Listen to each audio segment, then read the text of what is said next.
रात 8 बजे। जिला कलेक्टोरेट के बड़े कॉन्फ्रेंस हॉल में हवा एकदम भारी थी।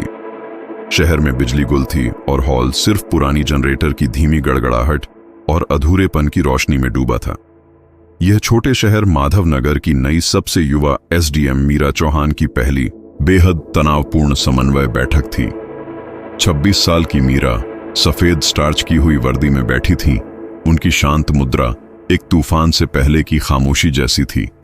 उन्हें पता था कि यहां उनकी प्रशासनिक योग्यता का नहीं बल्कि उनके धैर्य का इम्तिहान हो रहा था। हॉल में मौजूद सभी अधिकारी उन्हें संदेह की नजरों से देख रहे थे। तभी हॉल का लकड़ी का भारी दरवाजा इतनी जोर से खुला कि पूरा कमरा गूंज उठा। थानेदार वीरेंद्र प्रताप अपने 100 किलो के शरीर और बेकाबू अहंकार के साथ अंदर आया। उसके चेहरे पर साफ लिखा था, मुझे किसी छोटे अफसर की परवाह नहीं।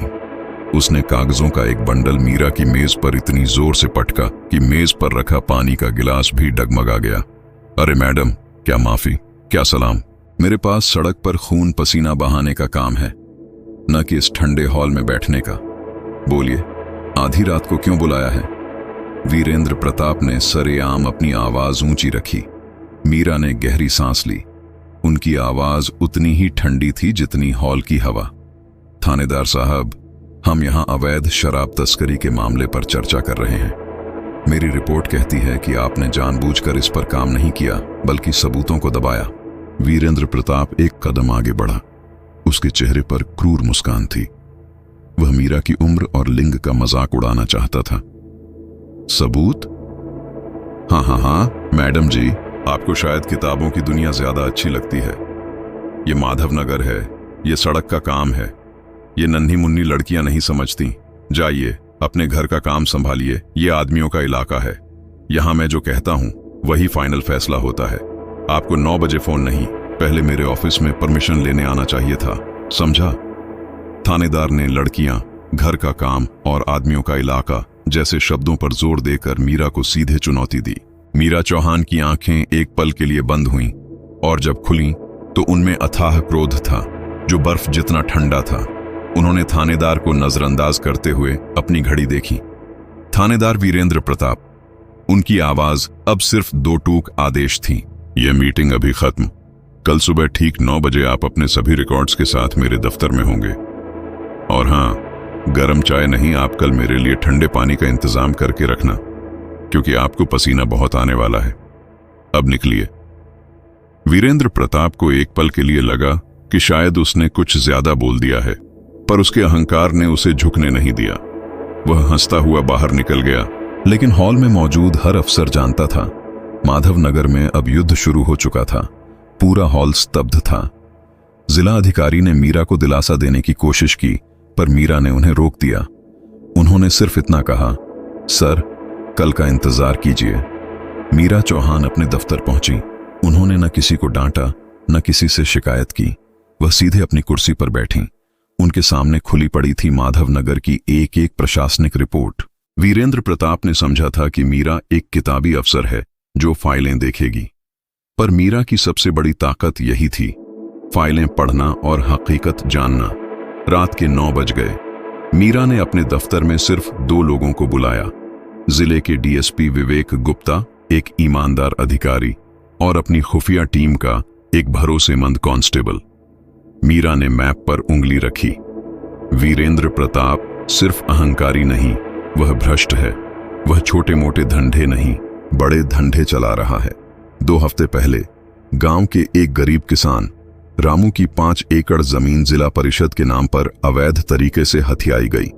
रामू ने थाने में एफआईआर लिखवाने की कोशिश की, पर वीरेंद्र ने उसे गालियां देकर भगा दिया। यह वीरेंद्र प्रताप और जमीन माफिया पप्पू पहलवान के बीच का गठजोड़ है। डीएसपी गुप्ता चौंक गए। पर मैडम, इस मामले की तो कोई रिपोर्ट ही नहीं है। मीरा ने अपने लैपटॉप पर एक ऑडियो रिकॉर्डिंग चलाई। यह रामू की पत्नी और वीरेंद्र प्रताप के बीच हुई बातचीत थी। वीरेंद्र प्रताप खुलेआम कह रहा था कि ऊपर तक हफ्ता जाता है, एसडीएम भी कुछ नहीं कर पाएगी, अपनी जबान बंद रख। मीरा ने बताया, इस रिकॉर्डिंग को इकट्ठा करने के लिए मैंने कल रात 9 बजे वीरेंद्र को फोन करके भटकाया था। जब वह मेरे फोन को छोटी मोटी बात बता रहा था। रात 11 बजे मीरा चौहान ने अपनी एसडीएम की सरकारी गाड़ी छोड़ दी। उन्होंने सादी मध्यम वर्ग की एक सलवार कमीज पहनी, अपने चेहरे को साधारण रखा और डीएसपी गुप्ता के साथ एक सामान्य मोटरसाइकिल पर बैठ गईं। उनका अगला गंतव्य था रामू किसान की झोपड़ी।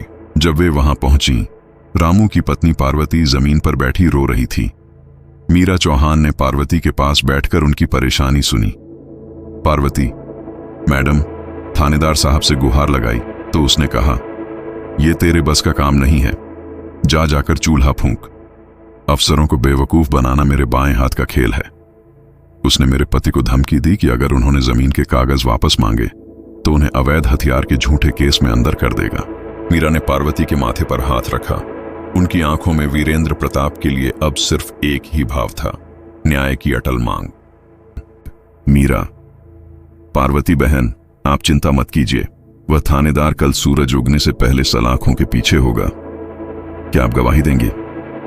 पार्वती, जरूर दूंगी मैडम, मेरी तो जिंदगी ही दांव पर लगी है। मीरा चौहान ने पार्वती को आश्वस्त किया। उन्होंने डीएसपी गुप्ता को अपनी अंतिम योजना समझाई। वीरेंद्र प्रताप अपनी भ्रष्ट कमाई का एक हिस्सा, जिसमें पप्पू पहलवान से ली गई रामू की जमीन की फाइल को दबाने की रिश्वत भी शामिल थी, हर रात 1 बजे अपने आवास पर गिनता है। मीरा, हम सीधे उस घर पर छापा नहीं मारेंगे। वीरेंद्र प्रताप हमेशा तैयार रहता है। हम उसे उसकी वर्दी में, उसके थाने में जनता के सामने गिरफ्तार करेंगे। उसकी अकड़ वहीं टूटनी चाहिए जहां वह उसे सबसे ज्यादा दिखाता है। अगले दिन सुबह ठीक 8:45 बजे मीरा चौहान ने अपनी पूरी एसडीएम वर्दी पहनी। उनके चेहरे पर कल की अपमानित लड़की का कोई निशान नहीं था। वह अधिकार, अनुशासन और न्याय की साक्षात मूर्ति लग रही थी। ठीक 9 बजे जब वीरेंद्र प्रताप अकड़कर मीरा चौहान के दफ्तर जाने की तैयारी कर रहा था, थाने में हंगामा मच गया। अचानक एक एक करके 4 गाड़ियां थाने के गेट से अंदर घुसीं। सबसे आगे थी एसडीएम मीरा चौहान की सरकारी गाड़ी, जिसके पीछे डीएसपी, जिले के 2 मजिस्ट्रेट और मीडिया का एक छोटा समूह था। वीरेंद्र प्रताप हक्का बक्का रह गया। ये क्या हो रहा है? मीरा चौहान सीधे थाने के बीचों बीच खड़ी हुई। उनकी आवाज पूरे थाने में गूंज उठी। थानेदार वीरेंद्र प्रताप, मैं एसडीएम मीरा चौहान आपको सरकारी पद का दुरुपयोग, भ्रष्टाचार और न्याय में बाधा डालने के आरोप में इसी वक्त निलंबित करती हूं और गिरफ्तारी का आदेश देती हूं। वीरेंद्र प्रताप के पसीने छूट गए। मैडम, आप क्या कह रही हैं? यह गलत है, यह मेरी बेइज्जती है। मीरा चौहान ने डीएसपी को इशारा किया। डीएसपी ने वीरेंद्र प्रताप की मेज की तलाशी ली। मेज के गोपनीय ड्रॉर से एक लिफाफा मिला, जिसमें रामू किसान की जमीन के असली कागजात और रिश्वत के तौर पर ली गई मोटी रकम थी, जिसे वीरेंद्र ने कल हिसाब करने के लिए रखा था। मीरा ने लिफाफा उठाया और वीरेंद्र की आंखों में देखा। थानेदार साहब, कल आपने मुझसे कहा था कि मैं फाइलें देखूं और आप सड़क का काम करेंगे। यह फाइल और यह सड़क पर हुई बेईमानी दोनों मेरे सामने हैं। आप अपने पद की कसम भूल गए और मुझे एक छोटी अफसर समझ लिया। आपको लगा कि एक लड़की आपको चुनौती नहीं दे सकती। वीरेंद्र प्रताप का अहंकार टूट चुका था। मीडिया के कैमरे चल रहे थे। आम जनता जो इस तमाशे को देखने जमा थी, उनके लिए यह दृश्य अविश्वसनीय था। डीएसपी ने वीरेंद्र प्रताप को हथकड़ी पहनाई। वीरेंद्र प्रताप ने अपनी आंखों में डर और अपमान भरकर मीरा की तरफ देखा। उसे उस पल समझ आया कि छोटी अफसर कौन थी और सड़क का काम किसे आता था। थानेदार वीरेंद्र प्रताप को घसीटकर बाहर लाया गया। वह मीरा चौहान के सामने जमीन पर लगभग घुटनों पर बैठ गया। मीरा चौहान ने माइक्रोफोन अपने हाथ में लिया और सीधे कैमरे में देखा। कानून अंधा नहीं होता, पर कभी कभी उसे आंखें बंद करनी पड़ती हैं ताकि असली अपराधियों को नजदीक से देख सकें। वीरेंद्र प्रताप ने गिड़गिड़ाते हुए कहा, जिसे मीडिया ने रिकॉर्ड किया, मैडम, माफ कर दो। मैंने आपकी वर्दी नहीं, अपनी मर्यादा खोई थी। मैंने गलती की।